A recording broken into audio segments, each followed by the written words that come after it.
Now, the devil was more clever than any beast God made, but wait, why would he make the source of his hate? Did he not know what the serpent called Satan would become?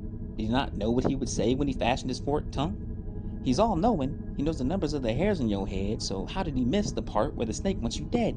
Did he not know he talked to Eve, but that she'd be deceived? Or when he fashioned her mouth that she would choose to eat? Wait, he's omnipresent, which means he's everywhere. He knows the numbers of your hairs as his presence is always there.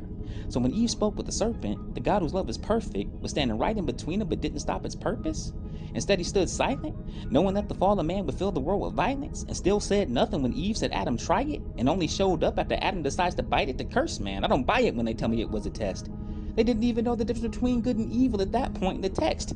So if eating it was evil and obeying God was good, neither of these things were concepts that they understood. So testing them is evil, I would guess, if the people after them would suffer the consequences of pain and death, and they never got to test.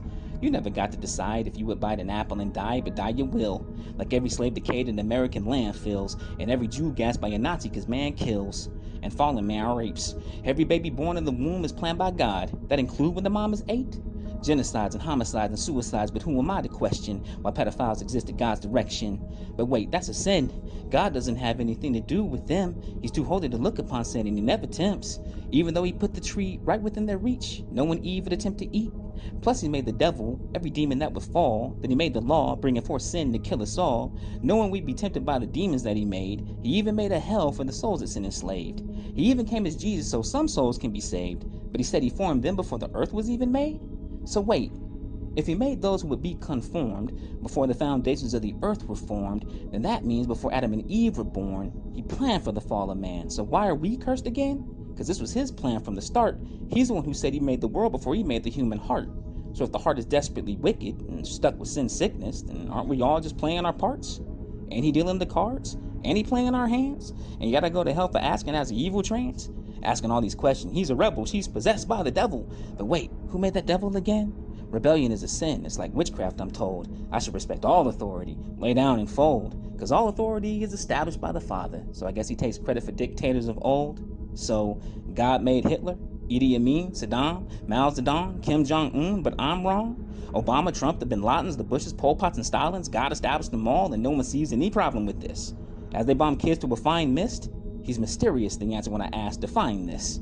And since he knows all of our deeds before we do them, he knew the kids would get blown to bits and was like, screw them. And honestly, I think it's truly sick that he planned in advance for kids to get raped and then stop none of it. But whatever. I'm deader than deader because I think about the billions that would die if the sky parts in a blink and he returned. But forget anything you might have learned, because I'm just another piece of the chaff that's getting burned like my ancestors were. I guess genocide makes you great, especially when you do it in love instead of hate.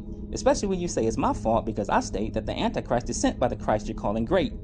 It's the Lamb that breaks the seals in Revelations. While you hating, just remember that it's God who claimed the power over Satan. And it's God who claims he holds all together by his will, so he's holding every demon that inspires man to kill.